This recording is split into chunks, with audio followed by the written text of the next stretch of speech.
Hello everyone, welcome to our YouTube channel AMS Academy and I am Aishwarya Gupta, the Maths faculty. And today we are continuing our chapter Trigonometric Functions from class 11th. In previous videos, we have studied about the angle, the applications of trigonometry and the types of angles, its measurement units and so on. जिसका link आपको description box में मिल जाएगा और आप हमारी previous videos easily देख पाएंगे। चलिए आज हम कंटिन्यू कर रहे हैं with the chapter and today we will talk about the negative angle. अभी तक हमने बात की थी एंगल की with respect to a unit circle. यहाँ पर हम बात यूनिट सर्कल की रिस्पेक्ट में ही करेंगे, लेकिन अब हम बात करेंगे किसकी, if we have the negative angle और the angle in clockwise direction.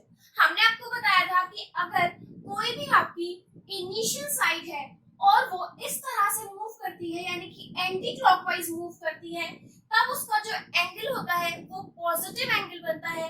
उसी तरह से अगर ये जो इनिशियल साइड है वो किस तरह मूव करे, क्लॉकवाइज डायरेक्शन मूव करे, यानी कि इस तरह नीचे की तरफ ये पॉइंट मूव करने लग जाए, ये लाइन मूव करने लग जाए और इस पोजीशन पर आ जाए, that is P dash, then we got the negative angle. तो यहाँ पर हमें क्या मिलता है, यहाँ पर हमें मिलता है नेगेटिव एंगल। तो यहाँ पर हमने क्या लिया, हमने जितना एंगल इसने पॉजिटिव डायरेक्शन में कवर किया उतना ही एंगल हमने किसमें ले लिया, इसके नेगेटिव डायरेक्शन में ले लिया। अब हमने यहाँ पर क्या देखा कि यहाँ पर हमने पॉइंट लिया था P, that is a point A, B, और हमें पता है कि अगर हम बात करते हैं यूनिट सर्कल के रिस्पेक्ट में, then A is equals to cos x and B is equals to sin x। A क्या हो जाता है, cos x हो जाता है और B क्या हो जाता है, sin x हो जाता है। Similarly, if we talk about this point, तो यहाँ पर ये जो हमने पॉइंट लिया है, ये हमने पॉइंट लिया है at equal distance but opposite to point P। ये P डैश पॉइंट क्या है, एग्जैक्ट इक्वल डिस्टेंस पर है, जितना इस यहाँ पर ही डिस्टेंस है उतना ही डिस्टेंस क्या है, नेगेटिव डायरेक्शन में भी उतनी ही हमने डिस्टेंस ली है। तो अगर हम बात करें OX की, so P dash is a point taken at equal distance from OX as we have taken in point P। But now what, यहाँ पर हमारे पास देखिए जो y एक्सिस पे अगर हम पॉइंट देखते हैं तो ये क्या होता है, x एक्सिस पर बनने वाला पॉइंट और ये होता है y एक्सिस पर बनने वाला point. Now we can see here, if this is the distance, then we know that this distance is a। यहाँ पर हमारे पास डिस्टेंस कितनी है, ये a ही है distance, because it is the point on x axis। Now if we talk about b, तो b हमारी distance कहाँ है, नेगेटिव में है, so this point will be what, this is minus b, क्योंकि ये क्या है, ये हमारी नेगेटिव y एक्सिस में है। ये पॉइंट कहाँ पर आ रहा है, हमारी नेगेटिव y एक्सिस में आ रहा है, यानी कि ये जो डिस्टेंस कवर करेगा कितना, b डिस्टेंस जो कवर करेगा वो नेगेटिव होगा। तो यहाँ पर ये पॉइंट क्या बन जाएगा, P A, minus B, and angle will be what, angle will be minus x। So if we talk about this A, then A is cos x and B is sin x।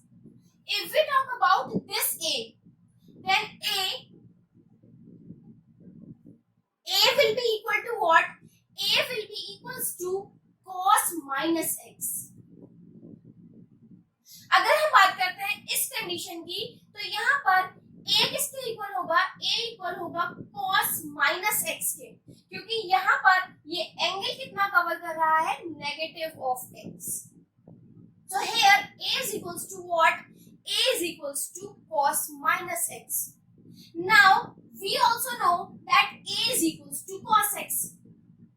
हमें ये भी पता है कि a किसके equal होता है, a cos x के इक्वल होता है, so we can say that cos minus x is equals to cos x।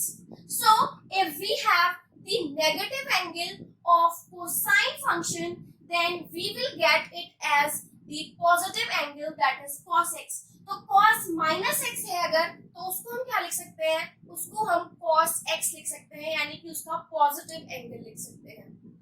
Similarly, if we talk about this, then we know minus b will be equals to what? Minus b will be equals to sine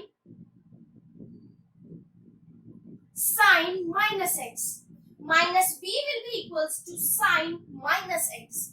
Now we know that b is equals to what? B is equals to sine x. Then we can say minus sine x, because b is equal to sine x, then minus sine x is equals to sine minus x. यहाँ पर हमने minus b is equals to sine minus x क्यों लिया? क्योंकि यहाँ पर देखिए हमारा फंक्शन क्या था, जब x था तो साइन x बन रहा था। यहाँ पर क्या है, एंगल माइनस का x है, तो यहाँ पर इसकी वैल्यू क्या बनेगी? साइन माइनस x बनेगी। तो minus b sine minus x के इक्वल हो जाएगा अगर, तो माइनस साइन एक्स किसके इक्वल हो जाएगा? साइन माइनस एक्स के। इसका मतलब अगर हमारे पास नेगेटिव ऑफ साइन एंगल है तो उसको हम क्या लिख देंगे? Minus sine x. So sin minus x is equals to minus sin x, whereas cos minus x is equals to cos x. So from here we can easily find out that if we have sine negative angle, then we can write it as negative of sine angle, and here if we have cos negative angle, then we can write it as cos positive angle. So these are very two important formulas. Now if we talk about the angles of the remaining trigonometric functions, that is tan minus x. अगर हम बात करते हैं tan minus x की, then we know that tan x we can write it as sin minus x upon cos minus x. tan x can be written as sin x upon cos x. तो angle अगर negative है तो यहाँ पर भी हमने क्या ले लिया? नेगेटिव एंगल ले लिया। And we know sin minus x is equals to what? Minus sin x upon cos minus x is equals to cos x. So it is what? It is minus tan x. So now tan minus x is also equals to minus tan x. यहाँ पर हम क्या कह सकते हैं कि tan का जो नेगेटिव एंगल है वो किसके इक्वल हो जाएगा? Negative of tan angle. So this is tan minus x is equals to minus tan x. Now by using these three results we can easily find out the negative of the remaining trigonometric functions. For example, if we talk about the sec minus x function, अगर हमारे पास क्या value है? sec का negative angle है, then we can written it as sec x. इसको हम positive बना देते हैं, because we know cos minus x is equals to cos x. तो जो sec x है वो किसका ऑपोजिट होता है? वो cos x का ऑपोजिट होता है, तो sec x भी क्या हो जाएगा? पॉजिटिव हो जाएगा। Similarly, if we talk about cosec minus x, it will also be equals to minus cosec x, because we know cos minus x is equals to cos x, and sin minus x is equals to minus sin x, and tan minus x is equals to minus tan x.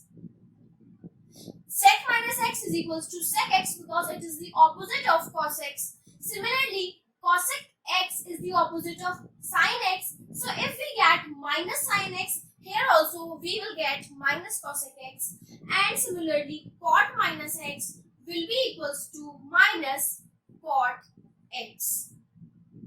So these are the negative angles of the trigonometric functions.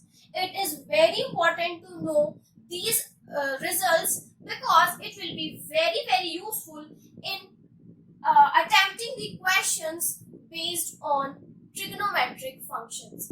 चलिए आगे बढ़ते हैं और देखते हैं कुछ questions जो कि हमारा नेगेटिव ऑफ एंगल की भी बात करेंगे और जो हमने प्रीवियस वीडियो में पढ़ा था sin 2n pi plus x is equals to sin x, cos 2n pi plus x is equals to cos x, और इस तरह से सारे ही trigonometric functions after the cycle of 2 pi वही बन जाते हैं।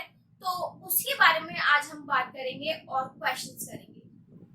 So first question is we have cot minus 15 pi by 4. We have to evaluate the value of cot minus 15 pi by 4. Then we know that cot minus x is equals to minus cot x. Cot minus x is equals to minus cot x. So we can written this as minus cot 15 pi by 4. We can written it as minus cot 15 pi by 4. Now if we talk about, अगर हम इसको बात करें break करने की, because we know cot 2n pi plus x is equals to cot x. हमें पता है कि कोई भी ट्रिग्नोमेट्रिक फंक्शन हो, अगर वो 2 पाई की साइकिल पे चलता है तो वापस से वो किस पर डिपेंड करता है, वो इस x पर डिपेंड करता है कि उसकी वैल्यू क्या आएगी. Because we know that after the cycle of 2 pi, the value of the angle will depend on this x only. Because after every 2 pi cycle, there is a neutral value. यहाँ पर से यहाँ तक चलने पर हमारी जो भी वैल्यू होती है वो वापस से वही आ जाती है. तो इसलिए 2 pi plus x हमेशा किसके इक्वल होता है, x cot x के इक्वल हो जाता है सारे ही ट्रिग्नोमेट्रिक फंक्शंस के लिए. Because it will depend on the value of x. So now if we talk about cot 15 pi by 4, so we have to break it into 2n pi form. So now we can written it as minus cot. देखिएगा अगर हम बात करते हैं 2 pi की, तो 2 pi में या तो हमारे पास बनता है ये 4 pi. अगर हम बात करते हैं 4 पाई की, तो देखिए हम इसको लिख सकते हैं 4 pi minus pi by 4. It is the multiple of 2 पाई. यहाँ पर क्या है, ये 2 पाई का मल्टीपल है और इसको हम लिख सकते हैं 4 pi minus pi by 4. Because 4 into 4 is 16 pi and 16 pi minus pi is 15 pi. तो हमने क्या किया, इसको ब्रेक कर लिया 2n pi plus minus form of x. Now here we know that cot 2n pi plus x is equals to cot x. So if we talk about cot 2n pi plus minus x, then it will be come out to be cot 2n pi plus x. It is what? It is cot minus x. It is simple. यहाँ पर हमने क्या किया, x के place पर minus x रख लिया यहाँ पर, तो यहाँ पर क्या आएगा, cot minus x आ जाएगा. So now here cot 4 pi minus pi by 4, it is what, minus cot 2n pi plus x. तो इसको हम लिख सकते हैं इस तरह से cot 4 pi plus minus pi by 4. Now it is what, it is cot 2n pi plus x. It will be what, it will be cot x. तो यहाँ पर क्या आ जाएगा, माइनस का cot minus pi by 4 minus cot minus pi by 4. यहाँ पर देखिएगा, यहाँ पर क्या आ जाएगा हमारे पास value minus cot minus pi by 4. Now again we know that cot minus x is equals to minus cot x. तो यहाँ पर फिर से हम क्या करेंगे, माइनस और ये वाला माइनस जब बाहर लेंगे तो क्या हो जाएगा प्लस, और क्या बचेगा cot pi by 4. और cot pi by 4 की वैल्यू का मतलब क्या है, cot 45, और cot 45 की वैल्यू क्या होती है, 1. तो आंसर क्या आ जाएगा हमारे पास, 1. इसका that is cot minus 15 pi by 4, we will get the value that is 1. So in this way we have to break the angle into 2n pi cycle and further evaluate it and get the answer. So I hope आप लोगों को ये समझ में आया हो कि किस तरह से हमने जो दो प्रॉपर्टीज थी, that is the negative of angle जो कि हमने इस वीडियो में पढ़ा है, और cos 2n पाई की साइकिल के बाद जो हमारा फंक्शन बनता है वो पर्टिकुलर एंगल पर ही डिपेंड कर जाता है. ये दोनों ही प्रॉपर्टीज का यूज करके इस टाइप के क्वेश्चंस हम कर सकते हैं. सो आई होप आप लोगों को ये समझ में आएगा किस तरह से क्वेश्चन को अटेम्प्ट करना है. ऑल्सो हमने ये प्रीवियस वीडियो में आपको बताया था कि किस तरह से 2x या फिर किस तरह से 2 पाई की साइकिल वर्क करती है, जिसका लिंक आपको डिस्क्रिप्शन बॉक्स में मिल जाएगा। आप उस वीडियो को देख सकते हैं, बहुत यूजफुल रहेगी वो आपके लिए। अगर ये वीडियो पसंद आया हो तो इसे लाइक, शेयर और सब्सक्राइब जरूर करें और हमारे चैनल को सब्सक्राइब करें for the latest videos and press the bell icon. Thank you everyone.